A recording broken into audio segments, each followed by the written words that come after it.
Boa tarde, senhor presidente. Gostaria de declarar o meu voto contrário ao projeto que aumentou as alíquotas de ICMS. A gente sabe que o imposto ele é necessário para que o Estado tenha dinheiro. Só que no Brasil a gente tem um problema, que a nossa carga tributária ela é organizada de forma regressiva, taxando especialmente produção e circulação de mercadoria, o que faz com que a população comum que ganha rendimentos baixos pague impostos tão altos e proporcionalmente à sua renda mais altos do que aqueles que ganham altas rendas, aqueles que ganham e possuem grandes fortunas. O ICMS é um exemplo. É o estado mais importante dos estados da federação do ponto de vista da arrecadação e é um imposto sobre circulação de mercadorias e serviços. Nesse sentido, aumentar esse imposto é sempre, de alguma forma, estar penalizando o conjunto da população.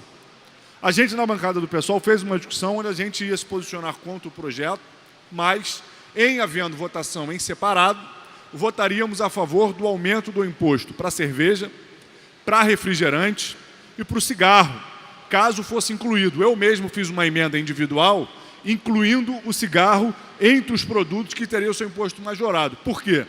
Porque por mais que a gente avalie que a responsabilidade da crise que a gente vive é do pesão, é do PMDB, que empurrou a gente no buraco, é indiscutível que essa crise está sendo jogada nas costas dos servidores que estão sem salário.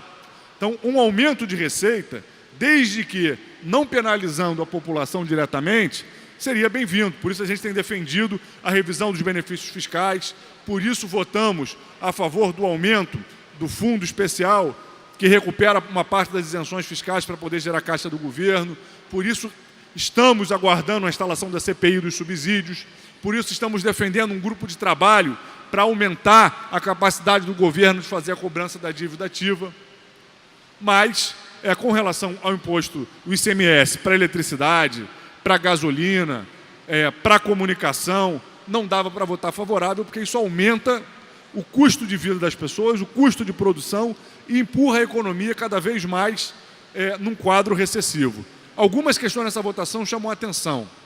Primeiro, a própria bancada do governo não querer aumentar em 2% o imposto sobre a cerveja.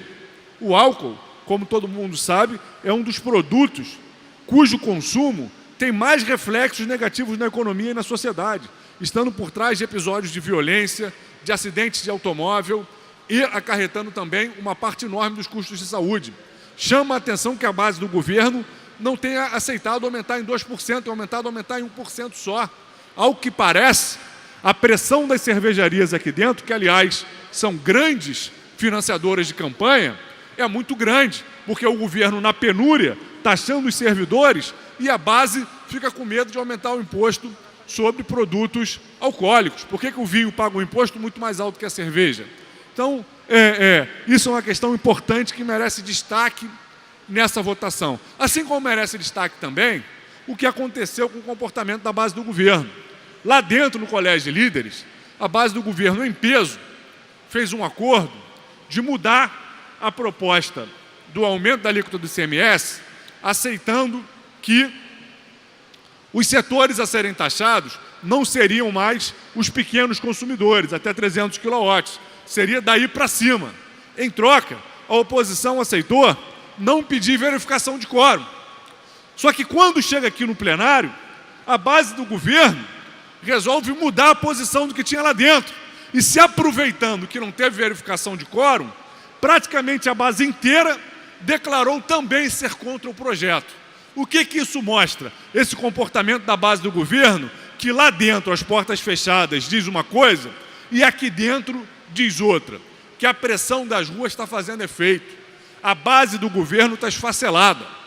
Se a gente votar aqui no plenário com a pressão das ruas, a base do governo não vai segurar as propostas do governo, inclusive aquelas propostas que querem retirar direito dos servidores.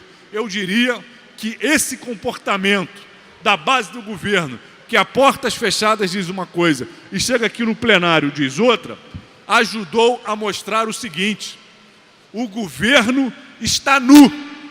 Hoje, um acordo de líderes fez que ninguém gritasse isso no microfone.